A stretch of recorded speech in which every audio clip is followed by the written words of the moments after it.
kiai, seorang kiai punya murid santri 40 orang. Dari 40 orang ini ada satu orang yang mendapat perhatian agak istimewa dari kiainya. Santri-santri yang lain protes. Kiai, kami ini semua kan santrinya kiai. Kami ngaji sama kiai. Kenapa yang satu itu perhatiannya dilebihkan dari kami? Apa kekurangan kami? Senyum kiai kita ini. Lalu bilang, oke, kalau kau mau tahu, besok pagi kumpul di sini jam 10.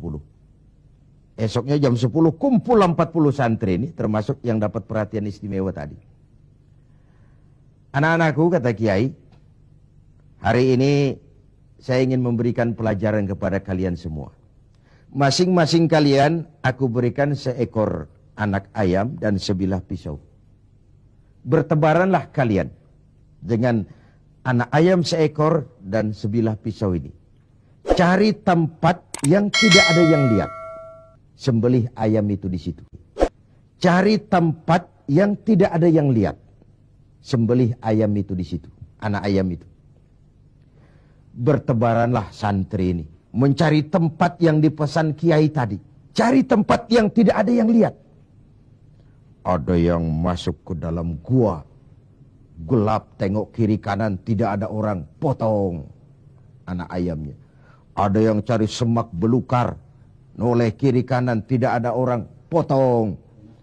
Ada yang naik ke gunung tinggi, ada yang ke tepian sungai, macam-macam. Alhasil, pada waktu yang ditentukan berkumpullah ke 40 santri ini. Bagaimana? Tanya Pak Kiai kita. Lapor Kiai, sudah kami sembelih semua. Sudah semua, sudah. Majulah santri yang satu ini, yang dapat perhatian lebih ini. Saya, Kiai, kenapa? Saya tidak bisa menyembelih anak ayam yang Kiai berikan tadi. Kenapa? Kenapa tidak kau sembelih? Tadi waktu mau berangkat Kiai pesan, cari tempat yang tidak ada yang lihat, sembelih anak ayam itu di sana. Bagaimana? Tanya Pak Kiai kita. Lapor Kiai, sudah kami sembelih semua. Sudah semua, sudah. Majulah santri yang satu ini, yang dapat perhatian lebih ini. Saya, Kiai, kenapa? Saya tidak bisa menyembelih anak ayam yang Kiai berikan tadi. Kenapa? Kenapa tidak kau sembelih? Tadi waktu mau berangkat Kiai pesan, cari tempat yang tidak ada yang lihat, sembelih anak ayam itu di sana. Saya sudah berusaha, Kiai. Saya pergi ke gunung yang tinggi, ke lembah yang curam, ke semak belukar, ke hutan belantara, ke dalam gua bahkan. Tetapi kemanapun saya pergi, dimanapun saya berada, Allah tetap melihat, Kiai. Saya tidak bisa menyembelih anak ayam ini seperti pesan Kiai tadi. Kiai senyum, lalu menghadapi 39 santri yang lain. Nah, kau tahu kan kenapa dia lebih istimewa dari kalian semua? Dia punya etika otonom. Dia merasakan kehadiran Allah dekat dalam hidup. Tengoklah dalam upaya memberantas korupsi di negeri ini.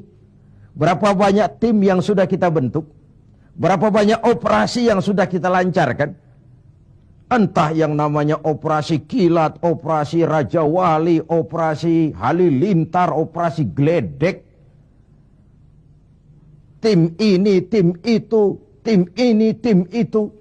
Ketika terbentur gunung, timnya bubar. Operasinya selesai. Sementara korupsi tetap berjalan. Mari kita kembali kepada nurani.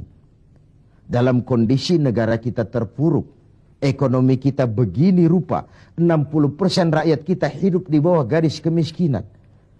Masih bisakah kita menyalahgunakan jabatan untuk kekayaan pribadi? Masih maukah kita memperkaya kelompok sendiri dengan menyia-nyiakan rakyat banyak? Masih tegakah kita bermain-main dengan hukum? Kita tahu sesuatu itu benar tapi terus kita injak.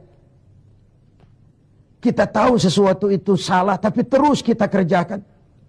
Kita tahu sesuatu itu benar tapi kita tidak berupaya membelanya.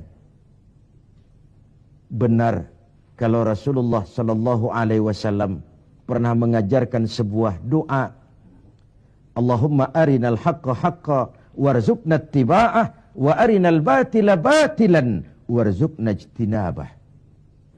Ya Allah, tunjukkan kepada kami bahwa yang benar itu adalah benar. Berikan kami kemampuan, kekuatan, kemauan untuk membela, mengikuti yang benar itu. Tunjukkan juga kepada kami bahwa yang salah itu salah. Berikan kami kekuatan, keberanian, kemampuan, kemauan untuk menjauhi yang salah itu. Ini artinya apa? Banyak orang tahu sesuatu itu benar, tapi dia tidak berdaya mengatakan itu benar.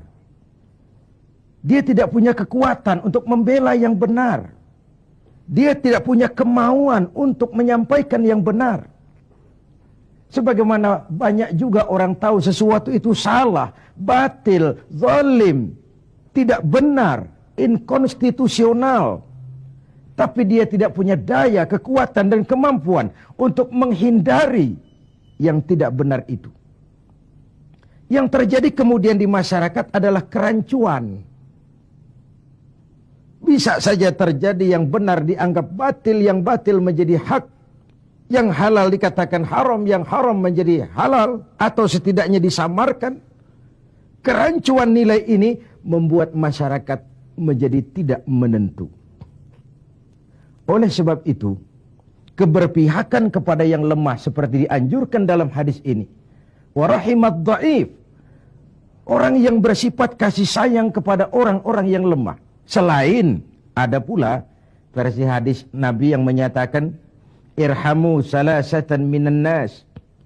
Kasihanilah 3 macam manusia. Dikasihani. Siapa? Pertama, azizan zalla. Orang terhormat yang jatuh hina. Pejabat tinggi yang pensiun. Terkena post power syndrome. Itu kalau tidak kuat mentalnya, mengalami semacam frozen emotional attitude. Dan itu yang masih menghinggapi para birokrat kita sekarang.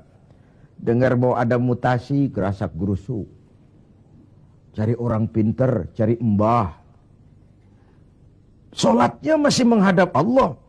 Tapi urusan kayak begini, cari orang pintar, cari mbah. Jadi, iyyaka na'budu wa mbah nasta'in.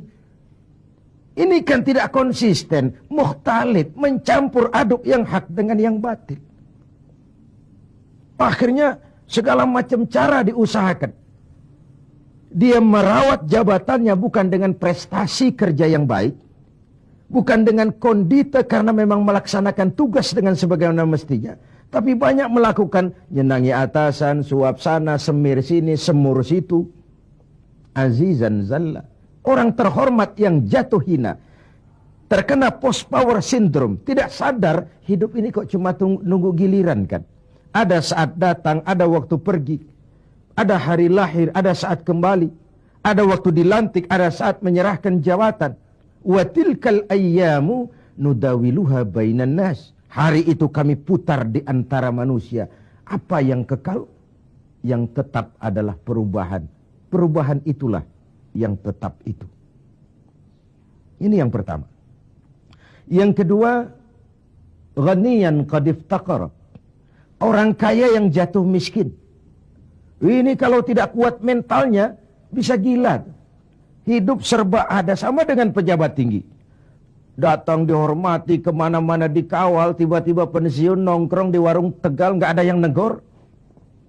Kalau tidak kuat mentalnya, dia bisa sableng. Orang kaya yang jatuh miskin, biasa hidup serba ada, serba mewah, serba wah.